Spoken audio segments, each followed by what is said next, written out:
अगर इस बीमारी के दौर में सोचिए, अगर आपके पास इंश्योरेंस की दिक्कत आने लगे, आप अस्पताल में जाएं और आपका इंश्योरेंस ना काम करे तो कितनी दिक्कत होगी। ऐसे में वित्त मंत्री निर्मला सीतारमण ने अब आदेश दिया है कि कैशलेस इंश्योरेंस में कोई अड़चने न आए। इस पर ज्यादा जानकारी के लिए आइए सीधा रुख करते हैं हमारे सहयोगी हिमांशु शेखर मिश्रा का।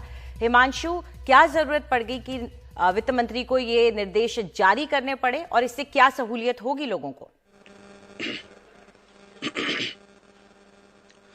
देखिए, वित्त मंत्री के पास बहुत सारी शिकायतें आई हैं कि देश में ऐसे बहुत सारे अस्पताल हैं जो कैशलेस ट्रीटमेंट की जो सुविधा उनको देनी है, जो समझौता हुआ है इंश्योरेंस कंपनी और उस अस्पताल के बीच, उसके तहत वो सुविधा नहीं दे रहे हैं। और इसकी वजह से संकट के इस दौर में जो मरीज हैं और उनके परिवारजन हैं, उनका संकट और बढ़ गया है, क्योंकि उन्हें अब कैश भी मुहैया कराने के लिए इधर उधर भागना पड़ता है। और ऐसे में जो लोग लोअर मिडिल क्लास के लोग हैं, उनके लिए बहुत तरह की मुश्किलें और चुनौतियां आ रही हैं।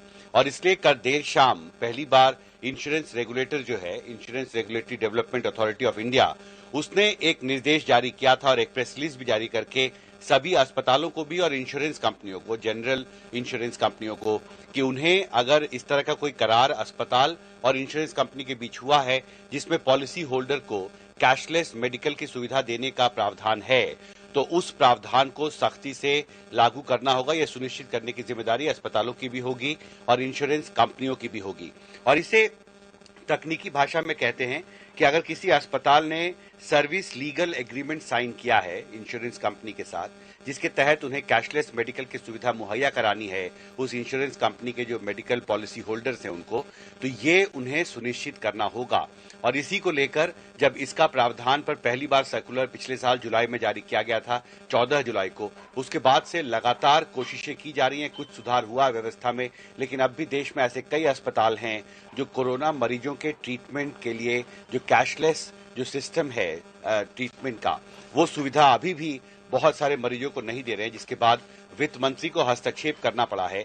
और उन्होंने बहुत स्पष्ट दिशा निर्देश जारी किए हैं कि जो प्रावधान है इंश्योरेंस रेगुलेटर के कैशलेस ट्रीटमेंट को लेकर, विशेषकर उस परिस्थिति में जहां पर अस्पतालों और इंश्योरेंस कंपनी के बीच समझौता हुआ है कैशलेस मेडिकल ट्रीटमेंट देने का पॉलिसी होल्डर्स को, वो सुविधा उन्हें सख्ती से बहाल करनी होगी।